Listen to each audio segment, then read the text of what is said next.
ዲና ምን ችግር አለ እንዴ? እኔ ልጅ ምን ነገርሽ ነገር አለኝ። ዲና ምን ሆነሽ ነው? እያለቀስሽ ነበር። ቅድም ተደውሎብኝ አክስቴ እንዳረፈች ነገሩኝ።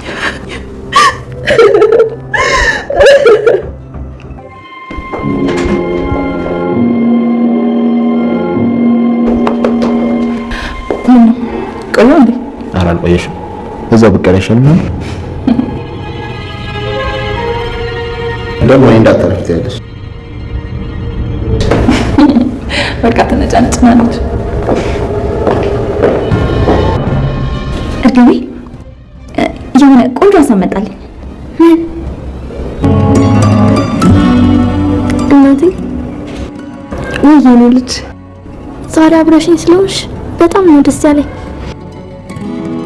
እናቴ አትጂ፣ አባቢ እኮ ምንም አይልም። የኔ ልጅ ተነጋግረንበት የለ ማሰብ ያለብን ስለ ዛሬ ብቻ ነው። ለነገ ደግሞ በቃ እግዚአብሔር ያውቃል። እሺ ግን ዛሬ አልተኛም እንዴ? ለምን? ሌላ ጊዜ እስክትመጪ እንዳትናፍቂኝ ብዬ ነው። እሺ የኔ ልጅ በደንብ ትጠግኛለሽ። እሺ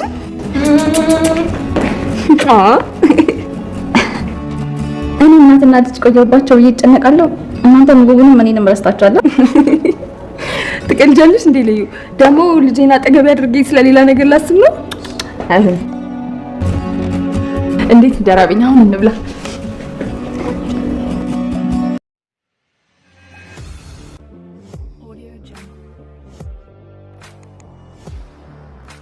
ሳቤላ ከእናቷ ጋር ጥሩ ጊዜ ያሳለፈች። እናቷንም ከዚህ በኋላ እባክሽ ጥለሽኝ አትጂ፣ አባቴ ከሆነ ምንም አይልም፣ ለአባቴ እናሳውቀውና ሁላችንም ተሰባስበን እዚህ ቤት እንኖር ብላት ነበር።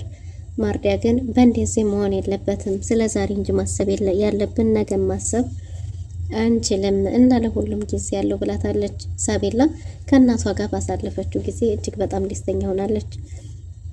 አብርሃምም ፊልድ ሄድኩ ብሎ ተመልሶ ወደ ቤቱ መጥቷል። ማርኮን እና ዲናም ከቤት ለቅሶ አለብን ብለው ዋሽተው ከቤት ወጥተዋል።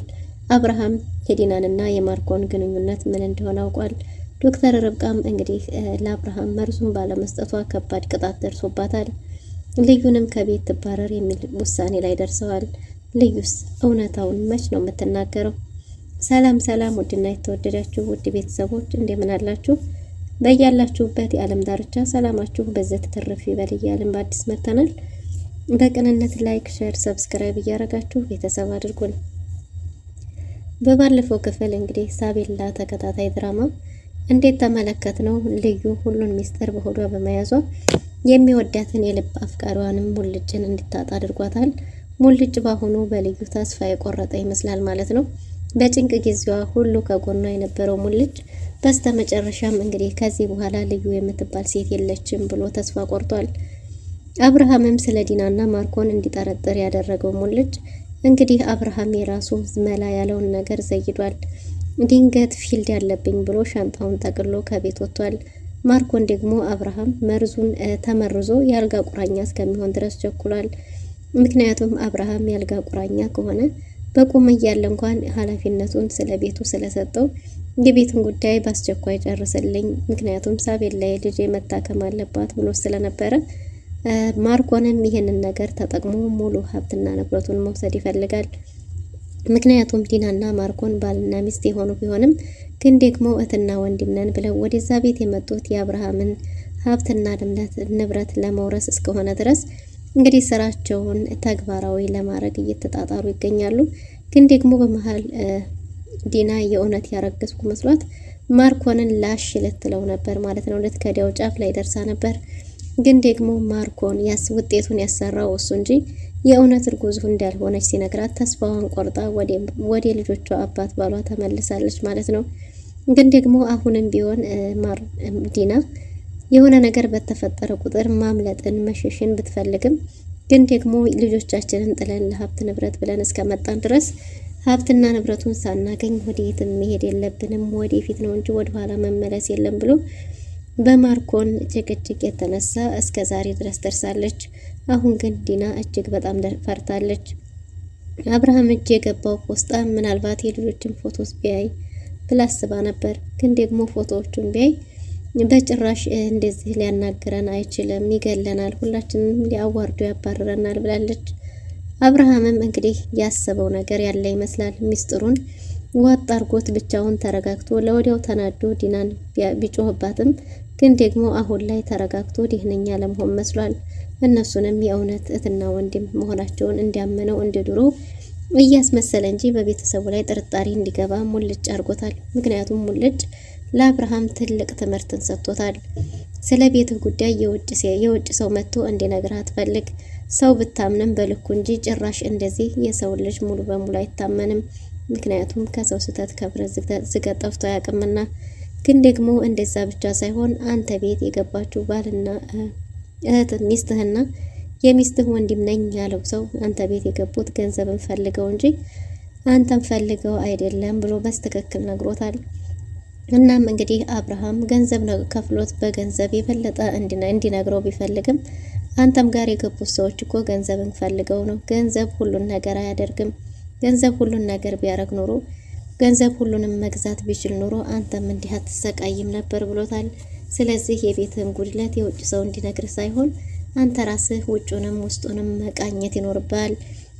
ቤተሰብህን በትኩረት ተመልከት፣ ከዛ በኋላ ራስህ መፍትሄውን ታገኘዋለህ ብሎት ነበር። እናም ለዛም እንግዲህ አብርሃም ፊልድ ብሎ ለመውጣት አስቧል። ዲና ምንም የምታውቀው ነገር የለም። ዲናና ማርኮን በጉጉት እንግዲህ በተስፋ ደስ እያላቸው ምግቡ ተዘጋጅቶ እየጠበቁት ነው። ግን ደግሞ ልዩ ዶክተር ርብቃን እየተከታተለቻት ስለነበረ ዶክተር ርብቃ ከጅምሩም አብርሃም እጅግ በጣም መልካም ሰው ስለሆነ መልካም ሰውም ባይሆን የእሷ ስብዕናዋ ዶክተርነቷ የትክክል ስለሆነ በጭራሽ ህሊናዋ ሰዎችን መርሶ ለመግደል አልፈቀደላትም። እና ከዚህም በፊት እየረዳችው የነበረውና በጤናው ላይ ለውጥ የተገኘው ዶክተር ርብቃ ወደዛ ቤት ከመጣች በኋላ ነበር። ግን ደግሞ በተደጋጋሚ ልዩ አስቀይማታለች። ልዩ ለአብርሃም እውነታውን ከመናገር ውጪ ራሷንም ፍቅረኛዋንም ሌባ አሰኝታ በሌባ ስያሜ ያሰጥተዋለች። ሙልጭ እሷ ሌባ ነው ባትል ኑሮ አብርሃም እንደሆነ ሙልጭን ሌባ ነው ብሎ ሊያምን አይችልም ነበር። ሙልጭ እንዲሰደብም ሆነ እንዲዋረድ ያደረገችው እሷን ከጎኗ ሆኖ ባገዘ እንግዲህ ልዩ ቤተሰቦቿን ለማዳን ብላ በዋሸችው ነው። እናም ለዛም እንግዲህ ዶክተር ርብቃም አንድ ነገር ብላታለች። ዶክተር ርብቃን ላግዝሽ፣ ምንድነው ችግሩ? አንቺንም ላግዝሽ እፈልጋለሁ ብላት ነበር። አንቺ ግን ከአብርሃምና ከሳቤላ የተረፈ ምንም አይነት ለሌላ ሰው የሚሆን ልብ የለሽም ብላታለች። ይህን ነገር ግን ሙልጭ በተደጋጋሚ ነግራት ስለነበረ ልዩ ራሷን እንድትመለከት አድርጓታል። እኔ የእውነትም ለሌሎች ሰዎች ክፉ ነኝ እንዴ? እኔ ላቢና ለሳቤላ ብቻ ነው እንዴ የምጨነቀው? ለሌላ ሰዎች አልጨነቅም፣ ሌላ ሰዎችን አላዲንም ማለት ነው የሚል ጥያቄ እንዲፈጠርባት አድርጓል። ግን ደግሞ አሁንም ቢሆን ልዩ አብርሃምን መጠበቋን አላቆመችም። ግን ደግሞ በእሷ ጥበቃ ብቻ አብርሃምን ልታድነው አትችልም። ልዩ እውነታውን የሆነ ነገር ለአብርሃም ቢያንስ ራሱን እንዲጠብቅ እንዲጠነቀቅ እንኳን መናገር ነበረባት። እሷ ግን ሚስጥር አርጋ ይዛ በእሷ ጉልበት ብቻ መከላከልን መርጣለች። ግን ደግሞ ዙሪያዋ በአንበሳ ተከቦ አንድ ሚዲያቆ ብቻ ተሯሩጣ አብርሃምን መጠበቅ አችልም። እናም ግን ዶክተር ርብቃ ራሷን አደጋ ላይ ጥላ አሁንም ቢሆን በአብርሃም ላይ አንዳችም ነገር አላደረገችም። እናም እንግዲህ መድኃኒቱን ክችን ውስጥ አስገብታ እንዲያደረገችው አርጋ ቁርሱን አዘጋጅታ ሳሎን ላይ ቀርቦ በጉጉት እየተጠበቀ ነው። ዲናም እየተቆነጠነጠች ነው። ማርኮን አብርሃም መጥቶ እስከሚበላው ድረስ ቸኮልኩ እያለ ነው። ምክንያቱም ማርኮን አብርሃም ያልጋ ቁራኛ ከሆነ በኋላ ሙሉ ውክልና ስለሚሰጠው የመሸጥ የመለወጥ መብት ስለሚኖረው 50% ለሳቤላ ለሰሎም የሽጡ ከዛ በኋላ 50%ቱን ከያዘ በኋላ ቤቱን ለቆ መውጣት ነው ያሰበው። እናም እንግዲህ ሀሳቡን ለማሳካት ጎንበስ ቀና እያለ ይገኛል። ዶክተር ርብቃም ልክ እንዳረገችው አይነት እየተጨነቀች ነው። ልዩም እንግዲህ ከዶክተር ርብቃ ክፍል ስትመጣ ክችን ስትገባ ያገኘችው መድኃኒቱን እዛ ስለነበረ እኔን እንደዛ ብላኝ ቃል ከገባችልኝ በኋላ ካመንኳት በኋላ ካርታኛለች ብላ አስባለች።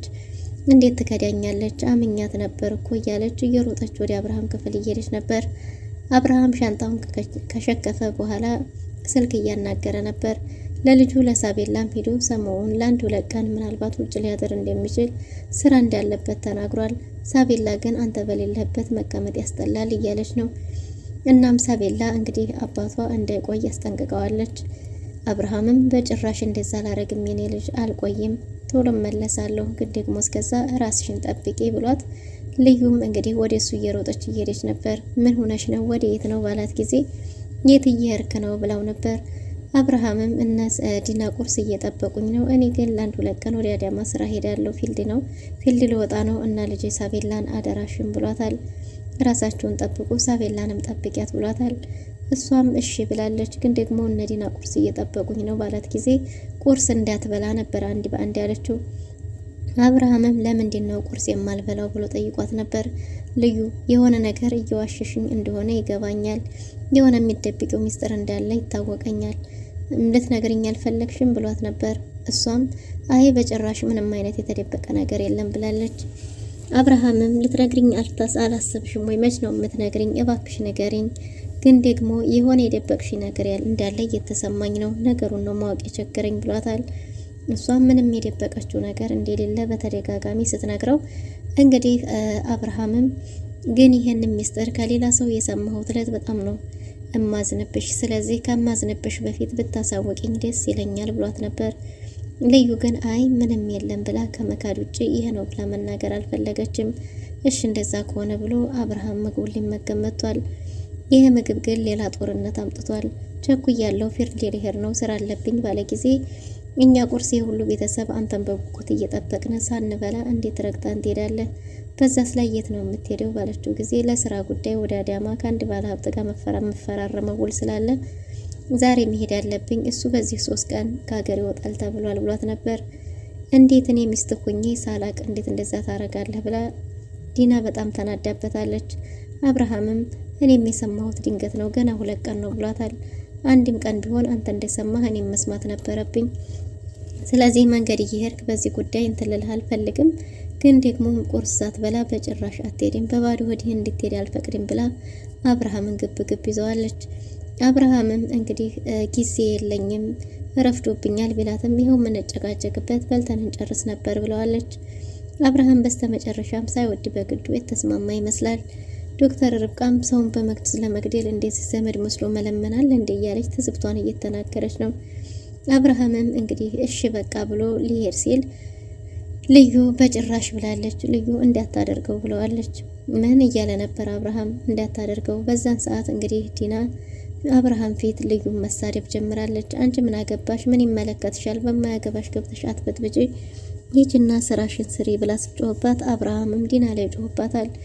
ዲናም አብርሃምን ይቅርታ ጠይቃ በቃ አሁን ቁርስ እንብላ እያለች ሳለ ስልክ ተደውሎ ከ30 ደቂቃ የዘለለ ጊዜ እንደሌለው ተነግሮታል።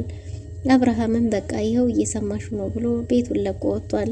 በዚህን ጊዜ ማርኮን እጅግ በጣም ተናዷል። ዲናም ቢሆን በጣም ተበሳጭታለች።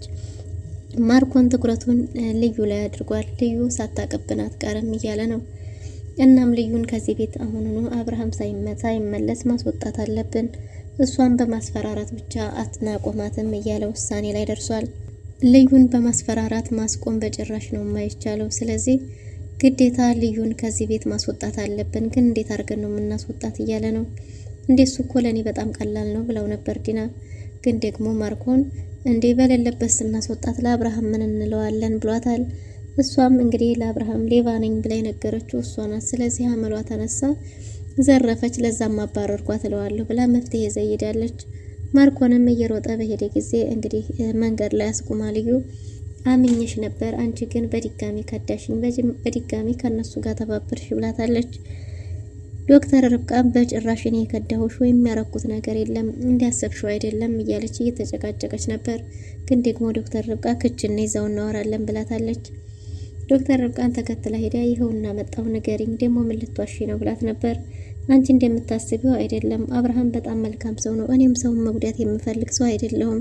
ራሴን እንኳን በስንት አጣብቂኝ ውስጥ ሁኜ አንድም ቀን አብርሃምን ለመጉዳት አስቤ አላቅም። አሁንም ቢሆን እኔ አላረኩትም፣ ምግቡ መርዝ የለውም ብላት ነበር። አይኔ በጭራሽ አላምንሽም ብላታለች። እሺ ካላመንሽኝ አይንሽን አሳምኘው ብላት ምግቡን ተመግበዋለች። በዛ ጊዜ ልዩ በቃ ሻመንኩሽ ታይ እያለች እየተቆጣቻት ነበር። አይ አይንሽን ነው ማመን ያለብሽ፣ አንቺ እንደምታስብ ያሰው አይደለሁም፣ እኔ በጭራሽ ይሄን ላረግ አልችልም ስትል ማርኮን ሰምቷል። ማርኮን በዶክተር ርብቃ እጅግ በጣም ተናዶባታል። ዶክተር ርብቃን በድጋሚ በቪዲዮ አስፈራርቷታል። በዛ ላይም ደግሞ ደብድቧታል። እናም እንግዲህ እንዴት ነው አንቺ ይህን ነገር ካወቀ እኮ አውጥቶ ይጥልሻል። ለአንቺ ጉዳይ ለማይጨነቅ ሰው እንዴት ትጨነቂያለሽ? እንዴት እንደዚህ ታረጊያለሽ? ብሎ እንዴትስ ለልዩ ሚስጥሩን ትነግሪያታለሽ? ብሎ አሰቃይቷታል። ዶክተር ርብቃም እጅግ በጣም ተናዳለች።